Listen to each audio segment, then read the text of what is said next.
Chapitre 2, partie 2. L'homme? Encore?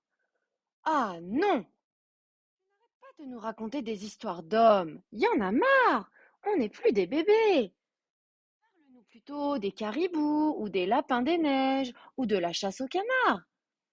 Oui, Flamme Noire, raconte-nous des histoires de chasse. Nous autres, les loups, on est des chasseurs, oui ou non? Mais ce sont les hurlements de Paillette qui dominent. Non, je veux une histoire d'homme, une vraie, une qui fait bien peur, maman. Je t'en supplie, une histoire d'homme, j'adore. Seul Loup Bleu reste silencieux. Celui-là n'est pas d'un naturel bavard, plutôt sérieux, vaguement triste même. Ses frères le trouvent ennuyeux. Pourtant, quand il parle, c'est rare. Tout le monde l'écoute. Il a la sagesse, comme un vieux loup plein de cicatrices. Bon, on en est là. Les 5 rouquins se sont mis à se bagarrer et que je rattrape la gorge et que je te saute sur le dos et que je te mordis les pattes et que je tourne comme un fou autour de ma propre queue. La pagaille complète. Paillette les encourage de sa voix perçante en sautant sur place comme une grenouille en folie. Tout autour d'eux, la neige vole en éclats d'argent et Flamme Noire laisse faire.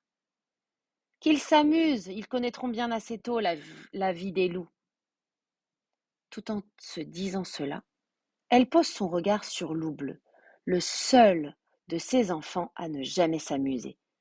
Tout le portrait de ton père.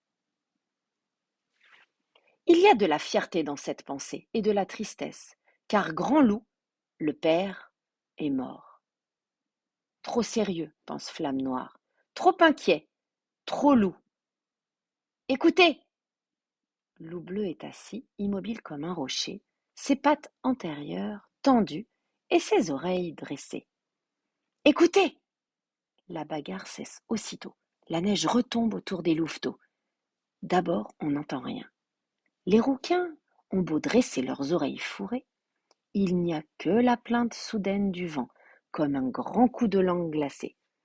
Et puis tout à coup, derrière le vent, un hurlement de loup, très long, très modulé, qui raconte un tas de choses.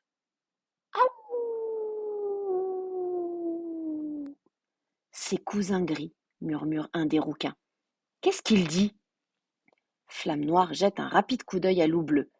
L'un et l'autre savent bien ce que Cousin Gris leur dit, du haut de la colline où il est placé en sentinelle. L'homme, une bande de chasseurs, qui les cherche. Les mêmes que la dernière fois. Fini de jouer, les enfants. Préparez-vous, nous partons.